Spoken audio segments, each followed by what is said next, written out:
In this hand, you're playing a $44 buy-in 6 max tournament. Villain 8 has limped in.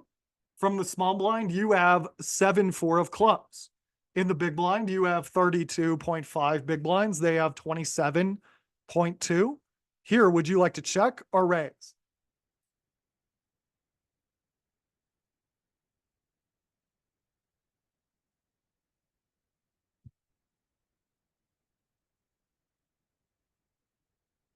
Just raise something.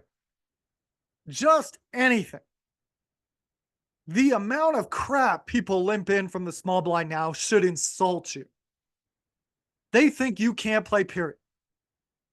Raise here. If they call you, you know they don't have their best hands because they likely would have come in raising with their best hands. And you can go from that point on.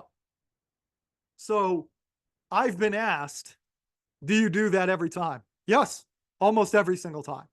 Now, if I have like queen deuce offsuit or 5-3 offsuit, sure, we can take a flop. If my hand can play somewhat well post flop and I'm on an anonymous poker site where nobody knows who I am, or I'm playing live and the guy doesn't know me, I don't know them, I'm going to pressure them. They've capped their range. They're going to deal with barrels. They can't just limp in on our big blind and expect that to go swimmingly. Now, Villain 8 fights back. Woo-wee. So some might ask, how many times can you do that raise from the big blind before people get pissed off? Here's the beauty of it. It usually only happens a couple of times a session, so you can get away with it every single time before they really get that way. So, however, in this hand, someone does fight back. What do we do here? Should we fold, call, or raise?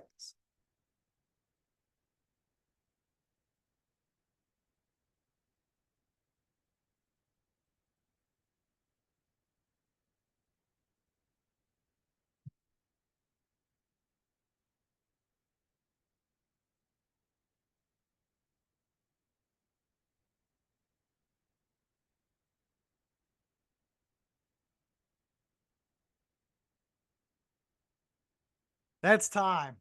I never buy this. I never, ever buy this. Ever. I'll tell you why. I coach poker players. That's my day job. Professional poker player and poker coach. That's what I do. I coach most mornings. I've done that for 15 years. You almost never, ever see a guy who can limp re-raise from the small blind when you're looking through databases. I've looked through millions of hands. Thousands of players I've watched play. This is almost always frustration. This is almost always someone who went, that 2x raise is stupid, I'm going to raise. Because most people, when they have a solid hand, they just go ahead and raise coming in. And when they just want to see a flop, they just limp it.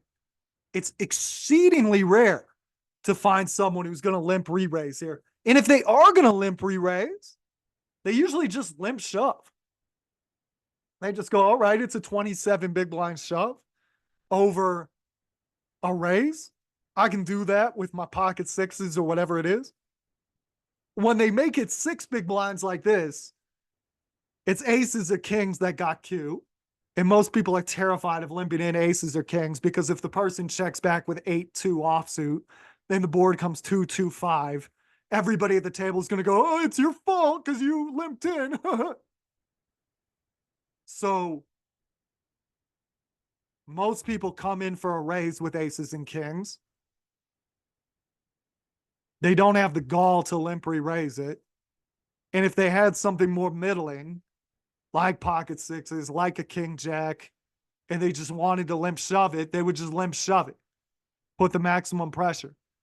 So this is usually someone who got pissed and decided to bluff and didn't think it through. So play for all of it. Let's see how good you are. Figure this one out. The great thing about No Limit Hold'em, you're never that much of a dog. Say this guy just got emotional with ace-10 offsuit and didn't think through his options, and then he calls you off there. All right, nice call. You're still losing a large percentage of the time. And then he tells everybody in the card room, you would not believe the play this guy did. Oh my God. Not realizing he actually folds that ace-10 a lot of the time. And the vast majority of the time he does this. Oh, wow, I got caught. It looks like he's leaving himself something if he gets caught. So allow him to hold on to those chips. That's what he deserves. If you want more content like this, go to pokerheadrush.com. That website, one more time, pokerheadrush.com.